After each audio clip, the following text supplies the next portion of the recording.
Hello दोस्तों, कैसे हो। आज मैं फिर से एक न्यू टॉपिक लेकर आई हूँ आप सबके लिए, मेथड्स ऑफ जॉब इवैल्यूएशन। ठीक है, देखो कल मैं जॉब इवैल्यूएशन के बारे में बताई थी, उसके डेफिनेशन क्या है, वो उसके प्रोसेस के बारे में बताई थी। ठीक है, कैसे जॉब इवैल्यूएशन क्या होता है। आज हल्का सा ओवरव्यू दे रही हूँ, अगर आप लोग कल का वीडियो नहीं देखे हैं तो। देखो जॉब इवैल्यूएशन क्या होता है, किसी भी जॉब की रैंकिंग डिसाइड करना, कौन से हायर पोजीशन पे की जॉब है, कौन से लोअर पोजीशन की जॉब है। ठीक है, उसकी रैंकिंग डिसाइड करना और उसके अकॉर्डिंग उसके सैलरी और वेजेस को सेट करने को जॉब इवैल्यूएशन कहते हैं। ठीक है, तो इसके मेथड्स क्या क्या हैं। देखो दो टाइप्स के मेथड्स होते हैं, एक क्वांटिटेटिव और एक क्वालिटेटिव। क्वांटिटेटिव में आप डेटा यूज़ करते हैं, ठीक है, जो स्टैटिक बेस होगा, और क्वालिटेटिव में फैक्टर बेस होगा, मतलब आप दो या दो से ज़्यादा जॉब को उसके फैक्टर के अकॉर्डिंग आप एनालिसिस कर सकते हैं। ठीक है, क्वांटिटेटिव मेथड में क्या है, quantitative method of job evaluation use fact based data. Quantitative method of job evaluation use fact based on collected data to define a job। देखो इसमें फैक्ट बेस्ड डेटा होते हैं, ठीक है, तो इसके टाइप्स हैं। Job ranking this is the one of the simplest form of job evaluation where job are ranked from highest to lowest ranking based on their value worth of job that is deemed to be most valuable and worthy as compared to other is ranked the highest position। देखो इसमें क्या होता है, job की ranking की जाती है highest और लोवेस्ट पोजीशन पे। ठीक है, जैसे कि इसमें देखो मार्केटिंग मैनेजर है तो वो हाईएस्ट पोजीशन पे होगा। ओके, देखो जैसे कि ये है ना, मार्केटिंग मैनेजर हाईएस्ट पोजीशन पे होगा। ओके, फिर उसका सेल्स मैनेजर होगा तो उसकी सैलरी उससे कम होगी। ठीक है, असिस्टेंट मैनेजर होगा, उसकी सैलरी सेल्स मैनेजर से कम होगी।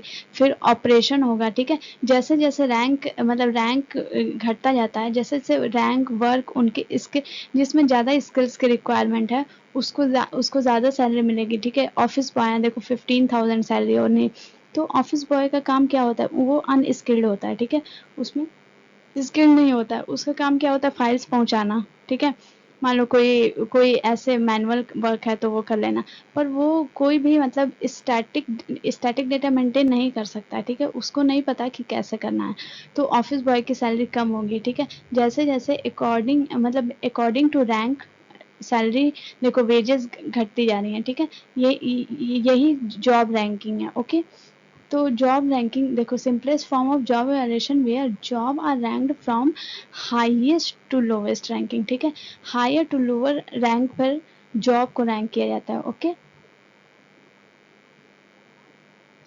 फिर उसका नेक्स्ट है ग्रेडिंग मेथड। देखो it is also known as classification method. In this method involves grouping jobs into predefined classes or grade based on their similarity and differences। देखो थोड़ा सा नाम से भी समझो बच्चों, ग्रेडिंग मेथड ग्रेड के अकॉर्डिंग जिसको जॉब की पोजीशन डिसाइड हो। ठीक है, देखो ये फिगर में दिया है ना, ये सबसे टॉप लेवल है। ठीक है, ये उससे लो लेवल, फिर लो लेवल, फिर ये वाला सबसे लोवेस्ट पोजीशन पर। ठीक है, तो लोवेस्ट पोजीशन की ऑब्वियस ये बात है कि वेजेस कम होंगे और इनके वेजेस ज़्यादा होंगे, क्योंकि इनका वर्कलोड ज़्यादा है, इनकी स्किल्स की रिक्वायरमेंट है, इनको ज़्यादा काम का प्रेशर होगा। ठीक है, तो ग्रेडिंग मेथड जॉब को ग्रेड किया जाता है, मतलब सारे जॉब को अलग, जैसे grade A, grade B, grade C, ऐसे जॉब्स होती है ना। ग्रेड ए सबसे हायर लेवल जॉब होती है, ग्रेड बी, उसी तरह ग्रेडिंग मेथड में ये जॉब्स की ग्रुपिंग की जाती है और उनको एक ग्रेड सेट कर दिया जाता है कि ये ग्रेड ए की जॉब है, ये ग्रेड बी की जॉब है। ठीक है, ये ग्रेड सी की जॉब है, तो उनके अकॉर्डिंग ये जॉब एवेल्युएट करते हैं। ओके, फिर नेक्स्ट है क्वालिटेटिव मेथड। क्वालिटेटिव मेथड में पॉइंट रेटिंग मेथड होता है, और एक next point rating method। In this method jobs are divided into many identifiable factors such as skills, effort, training, hazardous condition, responsibility and duties। Okay, then point are allocated to each of these factors। देखो इसका example यहाँ से समझो, इधर से देखो, यह है ना पॉइंट, सारी जॉब्स को देखो एजुकेशन सबको पॉइंट अलोकेट कर दिया गया है। देखो point weight first second third fourth, जैसे कि जो फिफ्थ पोजीशन पे जो होगा, फिफ्थ पोजीशन मतलब जैसे कि अलग अलग रैंक डिसाइड किया जाता है कि पहले टेंथ मतलब जो टेंथ क्वालिफाइड है, ठीक है, जो हाई स्कूल क्वालिफाइड है, फिर जो इंटर क्वालिफाइड है, जो ग्रेजुएशन है, जो पोस्ट ग्रेजुएशन, ठीक है। तो जो पीजी है वो फिफ्थ, मान लो फिर उसको फिफ्थ पोजीशन पर रखा गया तो उसकी सबसे ज़्यादा पॉइंट होंगे, ठीक है। तो और जो ग्रेजुएशन है उसको फोर्थ पे रखा गया उसके पीजी वाले से कम पॉइंट होंगे, ठीक है। जो सिर्फ इंटर है उसको तो ऐसे एजुकेशनल बेस्ड पॉइंट दिया जाता है, ठीक है, अलग अलग। फिर एक्सपीरियंस, जिसको ज़्यादा एक्सपीरियंस है उसको फिफ्थ में रखा गया है, उसको 100 पॉइंट मिलेंगे, ठीक है। फिर जिसको उससे कम है उसको 80 पॉइंट मिलेंगे। तो ऐसे ऐसे सब सारे skill effort responsibility job condition set किए जाते हैं, और जिसके पॉइंट सबसे हायर आते हैं, ठीक है, उसकी सैलरी सबसे ज़्यादा होती है, ठीक है। जिसके मतलब सारे पॉइंट्स जिस जिस बंदे के ज़्यादा आएंगे उसकी सैलरी हायर होगी, जिस बंदे के कम आएंगे उसकी सैलरी लोअर होगी, ओके। तो टोटल जॉब पॉइंट इसमें देखते हैं, अलग अलग पॉइंट्स के अकॉर्डिंग कर देते हैं। ये देखो पॉइंट कैसे कैसे डिसाइड होता है। जैसे कि मान लो किसी चीज़ में रिक्वायर, किसी जॉब में रिक्वायरमेंट है हाई स्कूल, ठीक है, किसी जॉब में रिक्वायरमेंट है इंटर, किसी जॉब में रिक्वायरमेंट है आपको पीजी, ठीक है। तो वो इसी के अकॉर्डिंग रैंक डिसाइड करते हैं, ओके। तो ये रैंकिंग, और जिसकी रैंक सबसे ज़्यादा आएगी उसकी सैलरी सबसे हायर होगी, ओके। Point rating method. फिर नेक्स्ट है factor comparison method, a scientific method designed to rank job role based on breakdown of factor rather than role as a whole, ठीक है। Factor comparison break down a job into small key factors such as knowledge, skill, effort, responsibility। देखो factor comparison में job को break down कर दिया जाता है अलग अलग पार्ट में, ठीक है। जैसे स्किल्स, ये इधर एग्जांपल देखो, जैसे इसमें डिवाइड किया गया ना, skills, mental requirement, physical requirement, responsibility, working condition, okay.